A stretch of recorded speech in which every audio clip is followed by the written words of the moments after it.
Bishop, it is so nice to have you here at 22 News. It's, you've been here for a few months now.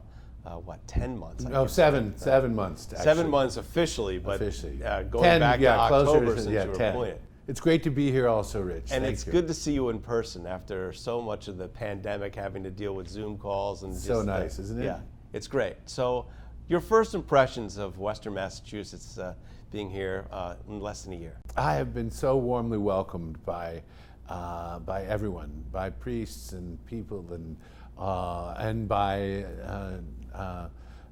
wwlp. I find myself feeling at home after such a short period of time in a beautiful part of the world.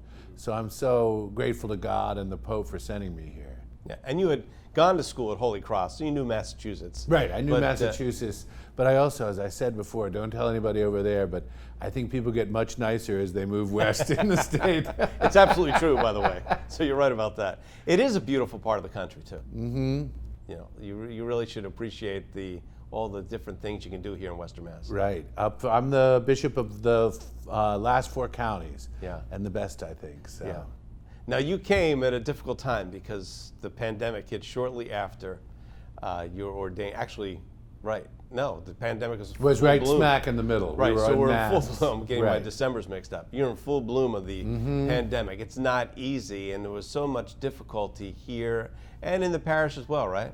So I tried to get out in any possible way that I could, whether it was on social media or just to limited masses where people be social distance. But I made sure that any opportunity that I had a chance to go out to meet people, to let them meet me, to meet my dog, that I could. And now as things are opening up, I've been to every parish almost in the diocese several times in many cases. So I did try to let the limitations of COVID not exist so that I could meet people. Yeah, it allows you to open your eyes to your diocese and to see the people up close and personal. Exactly, because that's what it's all about. It's what the Pope calls encountering people and to walk with the people. And that's what I'm trying my hardest to do, to walk with them, next to them, and not in front of them, not behind them, just next to them, walking towards God. Yeah, that's quite the task, though, to have to take over in that kind of situation. It's not easy. Well, considering I'd never been a bishop before, I didn't have anything to compare it to. So I didn't feel sorry for myself. I thought, okay, this is the cards I'm dealt. Let's get a winning hand. It must be a learning process then for you. Oh, it is. First of all, just like putting the hats on and off, the miters and all that kind of stuff, the basic everyday. But I'd done some archdiocesan administration when I was in Washington, so I was familiar with the actual administrative part of this, but being a bishop. But the challenge of adapting to a new culture and of the church, and to figuring out where people need to be loved in a special way in Western Massachusetts. That was the challenge. And the church really has to work, too, to keep people in the faith, correct? Exactly. Well, the church, especially here in the Diocese of Springfield, has suffered a lot of blows, many of which we are self-inflicted due to the clergy sex abuse crisis and our own systematic failure to address it properly. So in order for people to be able to hear the gospel, they have to trust the teller.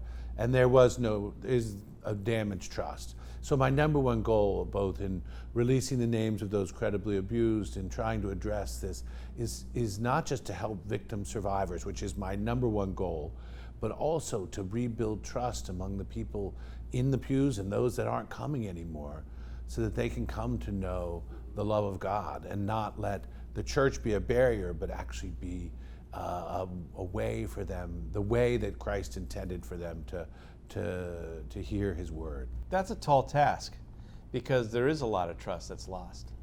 So luckily, it's not me that does it, it's God through me.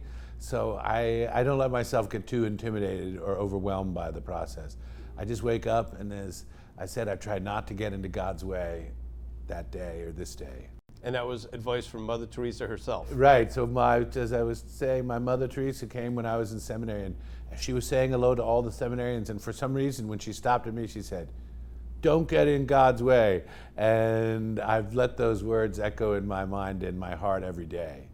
It's great advice. Mm-hmm. It is good advice for everybody. Yeah. Don't get in God's way, whether it's in the grocery store or whether it's in the bishop's office. As you walk into the job, though, so you walk in right in the middle of a pandemic, you're a brand new bishop, and you also have to talk about the clergy sex abuse scandal. And so that's a lot of different hurdles you have to hop. Right, and I was proactive. I wasn't reactive. I decided to make that one of our top priorities, is to address this, because I knew that there were names that because the people had been dead when they were accused, hadn't been released. And I thought, no, there are people out there that are healing, that need to be affirmed in their accusations and in their own suffering, so that we are a trauma-informed church, and the process is seeking to heal, not to re-traumatize. So I took that on as an initial is one of my first priorities, to make sure that we helped people, but also regained credibility in that area. Mm-hmm. That's going to be a process. That's going to be a long process. It's an ongoing. That list is a living document, and it's an everyday recommit ourselves to doing this. As soon as we start forgetting is when we start getting into trouble. So we have to keep this always, the protection of the vulnerable, always as our mandate. Even today, you had to make a move on the New Spirit Youth Ministry. Talk about that. So New Spirit is not a ministry of the church itself. It's its own separate 501c3. There was an allegation of misconduct and among one of the leaders, and an allegation that there was a failure to report, among others. And so we didn't want to put anybody in harm's way, and we wanted to make sure that everyone was kept safe. So we made the difficult decision not to allow them to have their camp at the Diocesan Camp Holy Cross, which is not affiliated in any way with New Spirit except as a landlord during these times. And so that was really not a decision that was a difficult one, because it's what we have to do. It's the right thing to do. These are decisions, though, as you said, you have to make them almost on a daily basis. It's not every day, but it's something you have to be aware of, that you have to be proactive on. Right, and in reality, it's not an either-or decision. It's rather, we've set up policies, and then we follow a protocol with regard to that policy. And the policy is strict and adheres to the best thinking in the national guidelines for child protection.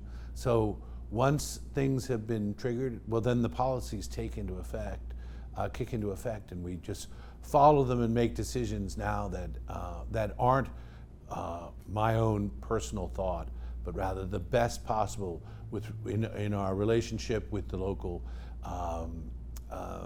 civil authorities, the police and the district attorney's office, that we are all on the same page, we're following a protocol, we're doing exactly what is right. Whereas in the past, they had made decisions based on their own personal feelings and thoughts, and that's how things get into trouble, and those days are long gone. Yeah, it's a refreshing take on the situation, because you're right, for decades, it was not out in the open, it was hidden, it was not talked about. Right, and now the first thing we do is we let it be known, and that's how wounds heal.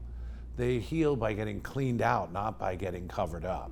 And the failure in the past had been just that. People afraid of scandal and afraid of if this got out, people would know. And now it's like, no, people need to know, because we need to see who's out there that we can also help to heal and to avoid any sort of re-traumatization within the process. What has been the reaction from prior victims? What has been their reaction to this new open approach? So ones that I've met with have been grateful for this approach. You know, there's always naysayers, and I understand people's doubt, but I am, with my entire being, committed to transparency and communication, and that'll take some people a while to overcome a lack of trust, but hopefully with God's help we'll be able to do that. But also we've had people come forward that otherwise said they never would, and I'm so grateful for the Spirit working in their lives, for them to be able to seek now the healing that we can offer them through appropriate counseling and intervention and that type of thing. So I'm hoping that the most good will come from a very difficult and painful process. As a man of God, you must hurt with them. You must hurt from what has happened, and you also must feel some sense of relief and some sense of that you're actually making a positive difference. It is. It's painful to hear these stories, and I've met with many of the victim survivors, and to hear someone's child. I had a happy childhood, and it was fun, and I didn't even think of these things, and so to hear these stories of children's lives just being shattered, and at the hands of those they should have been able to trust the most, is heart-wrenching, and it is so painful to hear, to think that somebody who's a priest would have done something like this when they should have been the ones healing, not hurting. But it's also nice to be a part of the healing, to be a part of the transformation of the culture, to be a part of the rebuilding of trust. And I take that with the utmost sincerity and seriousness to make sure that we are being a healing church, a reconciling church, a church with the vulnerable and the poor, not a church up on an ivory tower, but one that is walking, as I said, with people. It's good to know, and I think a lot of people will appreciate that message. Looking forward, we hopefully have made it past the hard part of COVID. Maybe not. Who knows? That's also a thing that we deal with on a daily basis. Your church and what you're telling as people try to come out of the pandemic and get back to a sense of normalcy, how do you see that? How do you see the vision going ahead? Well, I wrote a pastoral letter called Back to Better, that if we just try to get back to normal, well, then we missed lessons from that pain and challenging and separation could have taught us. And so the gift of being with our families more than we had before, well, what a shame to just say, oh, well, that was nice. We should recapture that sense of sort of the Sunday supper or the time together. Things are going to be different, but couldn't they be better? And our appreciation of what it means to be a community gathered together in church, that it's different than just watching it on your phone. I mean, the Chalice of Salvation is a great gift that we have in partnership with wwlp, but it's also, if people can come, then they should come, because that's what families do. They gather around the table together again. So I really feel like we have an opportunity to not get back to normal, but to get back to better. In that, and it'll be broadcast on this fine station on September 5th. We're having a mass for the essential workers in Forest Park and the amphitheater there. There'll be notices about it, so we hope everyone comes or tunes in. But it's a time for us to celebrate not just being back together, but those who held the front line while we were in isolation, those essential workers. Yeah. It's nice to see faces again, isn't it? Yes. Oh my gosh. Well, for me, I arrived and everybody on the staff had a mask on.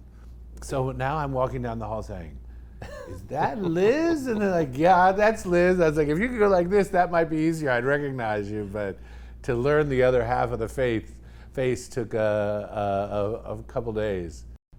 Continued success. We really appreciate you joining us today. Thank you, Rich. Thanks for all you do.